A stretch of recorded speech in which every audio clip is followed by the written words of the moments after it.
Hello जय हिंद दोस्तों, स्वागत है आप सभी का अपने YouTube channel target for BHPCL में। आज हम लोग कुछ ट्रेड क्वेश्चन आज हम लोग करेंगे। तो आज हम लोग ट्रेड क्वेश्चन का सिर्फ भाग आज हम करेंगे और देखेंगे। ये प्रीवियस में चलाया गया वीडियो है, उसी का आज मैं सिर्फ ट्रेड का क्वेश्चन डालने वाला हूँ। तो देखिए, आप लोग बनाइए, देखिए आपका रिवीजन भी हो जाएगा और अच्छे से वीडियो अच्छी लगे तो इसको शेयर भी करते रहिए। तो चलिए, वोल्ट बैटरी के 6 वोल्ट बैटरी के 6 वोल्ट बैटरी के माध्यम से प्रवाहित प्रत्येक कूलम आवेश को कितनी ऊर्जा दी जाती है। तो कितनी ऊर्जा दी जाती है साथियों, तो 9.6 इंटू 10⁻90। एक पदार्थ में वोल्टेज के अनुप्रयोग के कारण एक सूचक से दूसरे सूचक तक मुक्त आवेश की शुद्ध गति होती है। इस प्रकार के संचलन को क्या कहा जाता है, तो इस प्रकार के संचलन को विद्युत धारा कहा जाता है। 6 एव की धारा मिली एम्पियर में कितनी होगी, तो ये होगी आपका 0.06 mA। तुल्य प्रतिरोध ज्ञात करें, तुल्य प्रतिरोध ज्ञात करें। इसमें तुल्य प्रतिरोध ज्ञात करना है, तो तुल्य प्रतिरोध क्या हो जाएगा, तो ये ऑप्शन नंबर सी हो जाएगा, 3 ओम हो जाएगा। उस वास्कस में जुड़ी हुई एलईडी की ल्यूमेन दक्षता क्या होगी, जिसमें प्रति फिक्चर 5440 ल्यूमेन है तथा कुल वाट फिक्चर 64 वाट है। तो क्या होगा, तो ये ऑप्शन नंबर ए, ल्यूमेन प्रति वाट।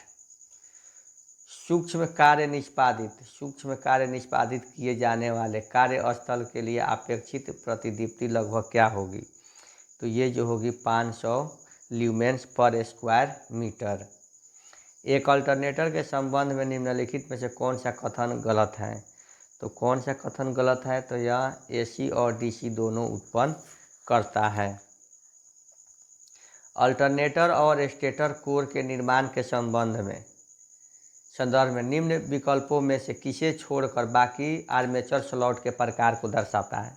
किसे छोड़कर साथियों, तो ये वक्रित खुला। किस चित्र का ज़्यादातर इस्तेमाल वहाँ होता है जहाँ हमें ग्राउंड और लाइन दोनों को एक साथ ब्रेक करना होता है, तो हमें जो है डबल पोल सिंगल थ्रो का प्रयोग करना होता है।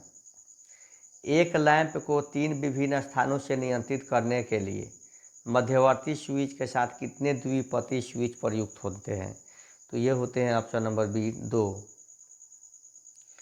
61 में कह रहा है कि साथियों देखिएगा कि एक ट्रांसफार्मर में विद्युत शक्ति का एक सर्किट दूसरे में किस परिवर्तित किए बिना हस्तांतरित किया जाता है, किसको परिवर्तित किए बिना, तो ये होता है आपका फ्रीक्वेंसी को।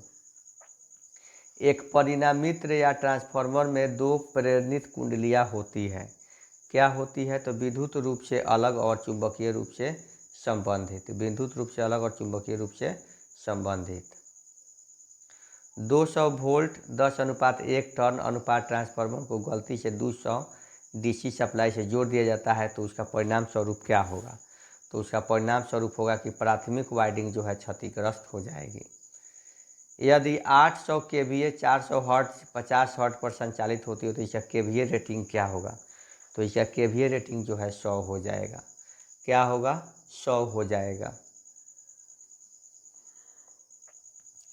प्राइमरी और सेकेंडरी वाइंडिंग के संबंध में किसी ट्रांसफार्मर का EMF समीकरण क्या होता है, तो इसका EMF समीकरण जो हो जाएगा ये तीनों हो जाएगा। 300 kVA 6600 V/440 volt 50 hertz delta star phase transformer का प्रति टर्न वोल्टेज इतना वोल्ट है, तो निम्न में से उच्च वोल्टेज साइड टर्न की संख्या क्रमशः क्या होगी, तो ये होगी 55 और 835। यदि ट्रांसफार्मर का पूर्ण भार तांबे हानि 6400 वाट है, तो आधा भार की तांबे की कमी क्या होगी, तो आधा भार की तांबे की कमी जो होगी ऑप्शन नंबर डी, 1600 वाट।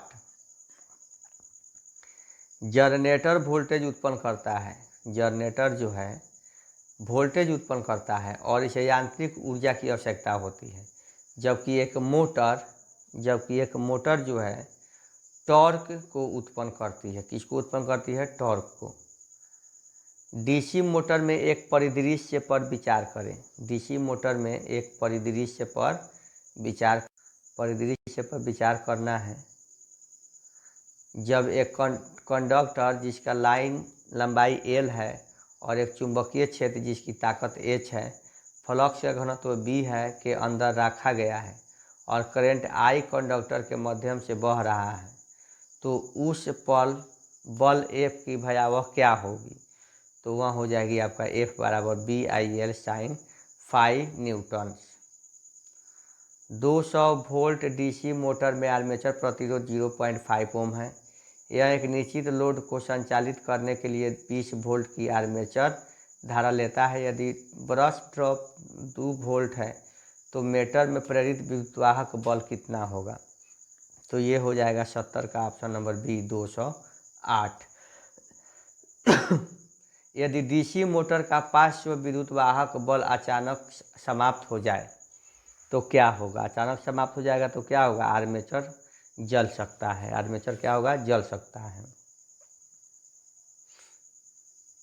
दिए गए सदृश्यता के लिए उपयुक्त विकल्प का चयन करें। लेंज का नियम स्थिर रूप से प्रेरित ईएमएफ और फ्लेमिंग का नियम, तो ये होगा गति रूप से प्रेरित ईएमएफ। यहाँ पे देखेंगे दोस्तों कि डीसी जनित रेस में उत्पन्न हुई ईएमएफ होता है, क्या होता है? तो एक पूर्ण तरंग दिष्टकारी निर्गमन के बराबर।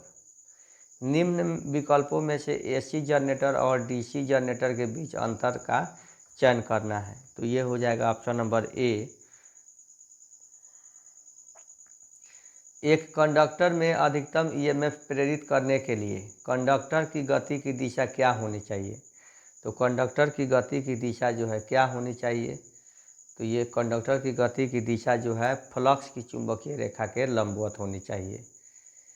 एक कह रहा है कि एक सिंगल फेज एसी परिपथ में जब 200 वोल्ट का वोल्टेज आरोपित किया जाता है और इसे 100 वोल्ट की अग्रामी धारा प्रभावित होती है तो यह 1000 वाट शक्ति व्यय करता है। इस परिपथ का शक्ति गुणांक कितना होगा? तो इसका शक्ति गुणांक जो होगा 0.5 अग्रगामी होगा। एकला कला प्रेरण मोटर का कार्य सिद्धांत क्या है? एकला कला प्रेरण मोटर का कार्य सिद्धांत क्या है?